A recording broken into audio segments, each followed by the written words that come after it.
एक गांव में बहुत ही एक भला आदमी रहता था। वह सबकी भलाई की बातें सोचता रहता था, परंतु उसके अंदर एक बहुत बड़ा दुर्गुण ये था कि वह हर काम को कल के लिए टाल दिया करता था। कोई भी काम हो टाल दिया करता था। एक दिन उसके पास एक महात्मा जी आए। उस व्यक्ति ने महात्मा जी का बहुत ही आदर किया, बहुत सत्कार किया, बहुत सेवा किया।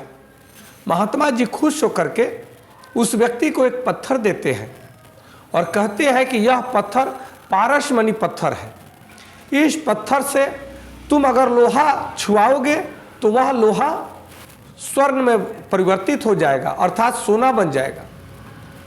महात्मा जी ने कहा कि तुम इस पत्थर को अपने पास 1 सप्ताह के लिए रख सकते हो और तुम्हारे पास जितना भी लोहा हो उस सभी लोहा को इस पारसमणि के द्वारा तुम सोना बना सकते हो।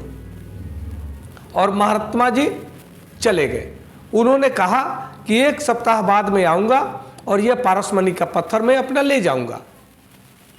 ये करके वह भले मानस ने महात्मा जी का वो विदा कर दिया और उसके घर में जितना भी लोहा था सभी लोहा को पारसमणि से स्पर्श करके सबको सोना बना लिया। उस सोना को बेच करके कुछ सामान भी ले आया और वह बाजार में अगले दिन गया कि और लोहा खरीद कर लाऊं। तब उसे पता चला कि लोहा का भाव थोड़ा तेज हो गया है। फिर वह वापस चला आया और सोचा कि थोड़ा सस्ता हो जाएगा तब लोहा ले जाऊंगा। फिर यह सोचते हुए फिर अगले दिन जाता है। अगले दिन भी लोहा का मूल्य बहुत ऊंचा था, तेज था। फिर वह व्यक्ति वापस चला आता है, सोचता है कि जब भाव कम होगा तब लोहा लाऊंगा और उसको सोना बना लूंगा।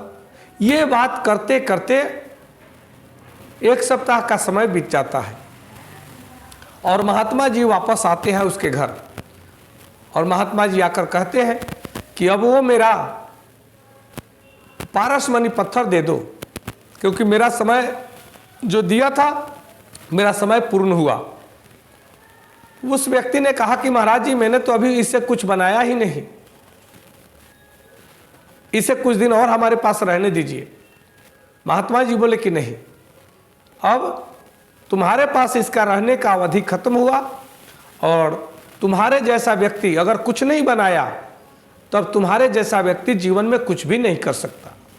जो व्यक्ति ज़्यादा मोल भाव करता है, ज़्यादा आगे पीछे की सोचता है, वह व्यक्ति जीवन में कुछ भी नहीं कर पाता। जो वर्तमान में जिसके पास जो काम है उसको पूर्ण ईमानदारी से जो व्यक्ति करता है वही अपने जीवन में सफल हो पाता है। और कल पे टालने वाला व्यक्ति, भाग्य भरोसे जीने वाला व्यक्ति कभी जीवन में सफल नहीं होता है। इसलिए महात्मा जी वह पारसमणि पत्थर लेकर के चले गए। वह व्यक्ति अफसोस करता रह गया और मायूस होकर के बैठ गया कि काश मेरा भाग्य अच्छा होता तो मैं कुछ कर लेता। परंतु भाग्य को दोष देने से क्या फायदा? दोष तो उस व्यक्ति के विचार में है कि वह आए हुए लक्ष्मी को सत्कार नहीं करके, पुरुषार्थ के साथ में उनका सत्कार नहीं करके उनका अवहेलना करता है। इसी तरह से वर्तमान में जो कार्य है हमें कल पे नहीं टालना चाहिए और जो कार्य है उसको आज पे ही, आज का काम आज ही निपटा देना चाहिए। इसी में कहा गया है कि कल करे सो आज करे, आज करे सो अब, पल में प्रलय होता है, बहुड़ी करोगे कब। इसलिए जो कल कार्य करना है उसको आज करें और जो आज करना है अभी शुरू कर दे, तभी हम अपने जीवन में किसी भी कार्य को पूर्ण कर पाएंगे, तभी हम अपने जीवन में सफलता को प्राप्त कर पाएंगे। नमस्कार, धन्यवाद। जय श्री कृष्ण।